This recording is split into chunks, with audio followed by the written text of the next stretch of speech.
আসসালামু আলাইকুম। আপনারা ছবিতে যে জিপিএস ট্র্যাকারটি দেখছেন তার পিছনে একটি আইএমই নাম্বার দেওয়া আছে। এটা খুবই গুরুত্বপূর্ণ।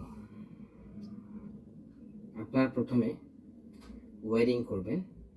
জিপিএসের যে তারগুলা যেভাবে ছবিতে দেখানো আছে ঠিক সেভাবে আপনারা লাগাবেন মোটরসাইকেলে। এক্সপার্ট কোনো মেকানিক দিয়ে অবশ্যই লাগাবেন। তারপরে হচ্ছে অ্যাপ সেট আপ। অ্যাপসটা আপনারা কীভাবে সেট আপ করবেন আমি একটু দেখাচ্ছি। ভালো করে মোবাইলের দিকে খেয়াল করুন। আপনারা প্লে স্টোরে যাবেন। প্রথমে প্লে স্টোরে যাবেন। প্লে স্টোরে গিয়ে এখানে সার্চ করবেন বা আইফোনের আইওএসে যাবেন, সার্চ করবেন cloud tracking, CLOUD, cloud tracking. এই যে উপরে চলে আসছে ক্লাউড ট্র্যাকিং লেখাটা, ক্লিক করবেন। এই যে নীল রঙের যে ছবিটা, লোগোটা, এই যে ক্লাউড ট্র্যাকিং লেখা, এটাকে আপনারা ইনস্টল দিবেন। এটাকে ইনস্টল দেওয়ার পরে এটাকে ওপেন করবেন। ওপেন করে যত ধরনের পারমিশন চাবে, অ্যালাউ চাবে, সব কিছু অ্যালাউ দিতে হবে। সব কিছু অ্যালাউ দেওয়ার পরে এই অ্যাপ্লিকেশনটা এই ইন্টারফেসটা আসবে, এভাবে আসবে। আসার পরে এখানে আপনি আপনার জিপিএসের যে আইএমই নাম্বারটা ছিল সেটা বসাবেন, সুন্দর করে বসাবেন নির্ভুলভাবে। তারপর এখানে পাসওয়ার্ড দিবেন। পাসওয়ার্ড হচ্ছে 12345 1 থেকে 6। পাসওয়ার্ডটা দেওয়ার পরে অবশ্যই আপনি পাসওয়ার্ডটা পরবর্তীতে চেঞ্জ করতে হবে, কারণ এটা সহজ পাসওয়ার্ড। সহজ পাসওয়ার্ডে অনেক কিছু কাজ করবে না। যদি আপনার সিঙ্গেল গাড়ি থাকে তাহলে এভাবে দিলেই হবে, আর যদি একাধিক গাড়ি আপনি একটা অ্যাপস থেকে চেক করতে চান তাহলে ইউজার রেজিস্ট্রেশনে ক্লিক করতে হবে। তো আমরা একটি গাড়ি দেখব, একটি গাড়ি বা একটি মোটরসাইকেলকে ট্র্যাক করব। ইউজার নেম পাসওয়ার্ড দেওয়ার পরে এখানে সার্ভার উপরে দেখবেন দ্য সার্ভার লেখা আছে, এখানে অনেকগুলো সার্ভার আমাদের আছে। তো আমাদের যেটা ডিফল্ট দেওয়া আছে 18 জিপিএস, এটি আমরা ইউজ করব। এক একটা দেশের জন্য, এক একটা সময়ের জন্য একটা সার্ভার ইউজ করা হয়। তো আমরা 18 জিপিএসটা ইউজ করব। লগ ইন দিলাম।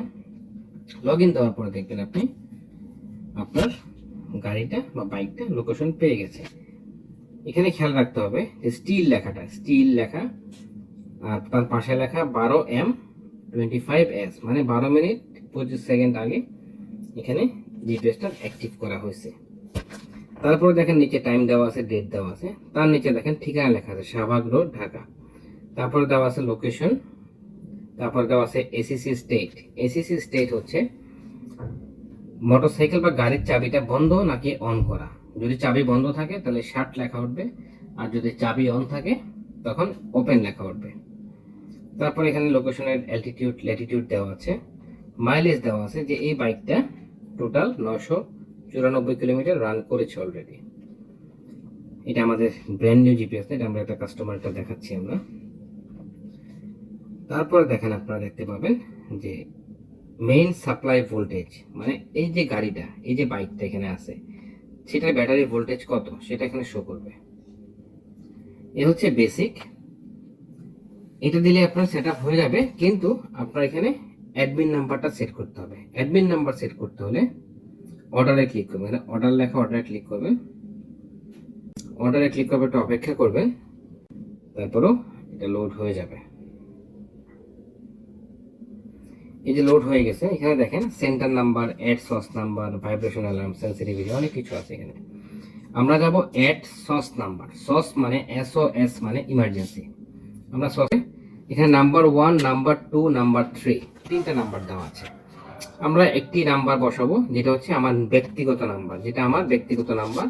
মোটরসাইকেল থেকে বা গাড়ি থেকে যেখানে আমার কাছে কল আসবে, এটা আমার পার্সোনাল নাম্বার, আমি এটা ইউজ দিলাম। আমি চাইলে দ্বিতীয় নাম্বার, তৃতীয় নাম্বার দিতে পারি, তাহলে সবগুলো নাম্বারে কল আসবে। নাম্বারটা দিয়ে আমাকে সেন্ড বাটনে ক্লিক করতে হবে। সেন্ড বাটনে ক্লিক করার সাথে সাথে দেখবেন যে কমান্ড সাকসেস।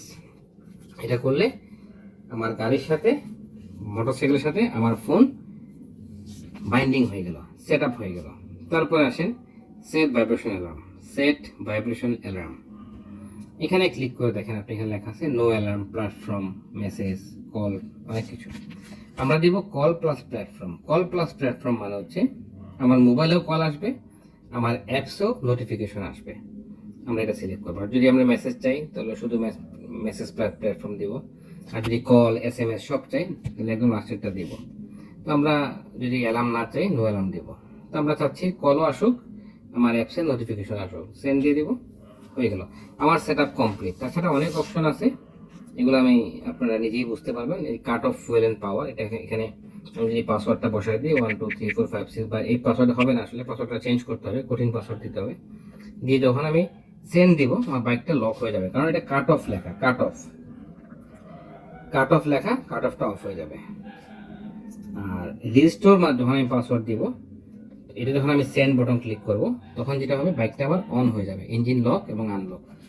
এছাড়া অনেক অপশন আছে, এখানে প্লে বাটন আছে। প্লে মানে হচ্ছে যে আমার এই বাইকটা ইয়েস্টারডে, গতকালকে কোথায় কোথায় গেছে, কতবার পার্ক করছে, এবং আমি প্লে দিলে দেখেন এখানে সব দেখাবে, এই যে এভরিথিং দেখাবে, যে কোথায় গেছে, কতক্ষণ, আমি স্পিড কত ছিল, মাইলেজ কত, টোটালটা দেখাবে প্লেতে গেলে। আর এখানে যখন আপনি মোড়ে যাবেন, মোড়ে গিয়ে দেখবেন অনেক অপশন আছে। এখানে ম্যাপ সোর্স আছে, আমি কোন ম্যাপটা চাচ্ছি ইউজ করতে, আমি চাচ্ছি গুগল ম্যাপটা ইউজ করতে, আমি গুগল ম্যাপটা ইউজ করব, ঠিক আছে। তারপরে আপনি দেখেন ইন্ডেক্সে গেলাম, এটা কিন্তু যে তখন আমার বাইকটা বোধ এখন রানিংয়ে আছে, কাস্টমার বোধহয় রানিং করতেছে বাইকটা, এই যে এই মুহূর্তে বাইকটা রানিংয়ে আছে, সে এখন লাইভ লোকেশন দেখাচ্ছে, স্পিড দেখাচ্ছে দেন 14 কিলোমিটার। হ্যাঁ, এই হচ্ছে বেসিক। একটু আগে ঠিকানা একটা ছিল, ঠিকানা চেঞ্জ হয়ে গেছে, মানে বাইকটা এত রাত্রে রানিংয়ে আছে, এই যে যাচ্ছে কিন্তু বাইকটা, এই যে রানিং আছে। এখন আমি যদি কোনো কারণে এখানে থেকে মডিফাই দ্য পাসওয়ার্ড চেঞ্জ করতে চাই, আমাকে পুরান পাসওয়ার্ড দিতে হবে, নতুন পাসওয়ার্ড দিতে হবে, শো দিলে পাসওয়ার্ডটা শো করবে, পাসওয়ার্ড চেঞ্জ করাটা বাধ্যতামূলক। এই জিপিএস ট্র্যাকারের এক্সপায়ার ডেট হচ্ছে লাইফ লং, মানে সারা জীবন চলবে ইনশাআল্লাহ। এখন আমি যাচ্ছি মোড়ে দেখেন আরো অনেক অপশন আছে, collection point, navigation, fence, fortified, desire, mileage মানে হচ্ছে আমি চাইলে আমার কোন দিন কত কিলোমিটার চলছে, এখান থেকে আমি চাইলে ডেটটা চেঞ্জও করতে পারবো। আমি এখান থেকে টাইম, ডেট সব চেঞ্জ করে করে আমি মাইলেজ দেখতে পারবো। যাই হোক, এটা হচ্ছে বেসিক সেট আপ। আমি যে বাইকটা আপনাকে দেখাচ্ছিলাম সেটা এখন এই মুহূর্তে আবার স্টিল হয়ে গেছে, একটু আগে রানিং ছিল। এই বাইকটা যার মালিক সে আব্দুল লতিফ সর্দার লেনের সামনে এখন পার্ক করছে। যাই হোক, এই হচ্ছে বেসিক সেট আপ আমাদের। এছাড়া অনেক অ্যালার্ম আছে, বাইক কখন স্টার্ট হচ্ছে, কখন অফ হয়েছে, কখন বাইকে কেউ টাচ করছে, সব কিছু দেখাবে। হ্যাঁ, আর সবচেয়ে মজার ফাংশন হচ্ছে এই যে ফেন্সটা মানে হচ্ছে, আমি যদি ফেন্সটা দেখাই আপনাকে, ফেন্সের যে প্লাস চিহ্নটা আছে, প্লাস চিহ্নটা দিয়ে দিব আমি, মানে হচ্ছে এই যে লাল দাগ আপনারা দেখতে পাচ্ছেন, যদি আমি ছোট বড় করতে হবে লাল দাগ, এই যে এরিয়া, আমি আমার এরিয়া ছোট বড়, মানে এই লাল দাগের বাইরে যদি বাইক যায় বা এই লাল দাগের ভিতরে যদি বাইক ঢুকে, আমি বুঝতে পারবো, আমার কাছে অ্যালার্ম আসবে, ফোন আসবে, আমি কি চাচ্ছি বাইক ঢুকলে অ্যালার্ম বাজবে, নাকি বাইর হইলে অ্যালার্ম বাজবে, নাকি এই দাগের ভিতরে ঢুকুক আর বাইর হোক আমার কাছে অ্যালার্ম আসবে। এটা আমি চাইলে অনেক বড় করতে পারি, আমার এরিয়া সিলেক্ট করতে পারি, এটা সেভ করলে আমার জিও ফেন্সটা অ্যাক্টিভ হয়ে যাবে। এটাকে দেখেন, এটাকে এক্সপ্লোর করেন, ইনশাল্লাহ অনেক মজা পাবেন। আরেকটা মজার জিনিস আপনাদেরকে দেখাই আমি, এখানে দুটো চিহ্ন আছে, ক্যামেরা আর একটা হচ্ছে ট্রাফিক লাইট। ট্রাফিক লাইট যদি আমি ক্লিক করবো, আমাকে রাস্তার ট্রাফিক সে দেখাবে, লাইভ ট্রাফিক দেখাবে, আপনারা দেখতে পাচ্ছেন। এখন অবশ্য রাত, দিনের বেলা হলে আপনারা এই দেখতে পাচ্ছেন সবুজ, এখন যেহেতু রাত বাজে 1:50, অনেক রাস্তায় সবুজ, গ্রিন, দিনের বেলা সব লাল হয়ে যাবে। যাই হোক, এই হচ্ছে আমাদের জিপিএস এর basic function, set up function. এছাড়া এসএমএস এর মাধ্যমে অনেক কিছু করা যায়। এসএমএস এর ক্ষেত্রে আপনারা অবশ্যই ইউজার ম্যানুয়ালটা পড়ে নেবেন। ইউজার ম্যানুয়ালে কিভাবে এসএমএস এর মাধ্যমে ইঞ্জিন লক আনলক করা যায়, আর কিভাবে লোকেশনটা এসএমএস এর মাধ্যমে অফলাইনে দেখা যায়, সবকিছু আপনারা দেখতে পাবেন। ধন্যবাদ সবাইকে।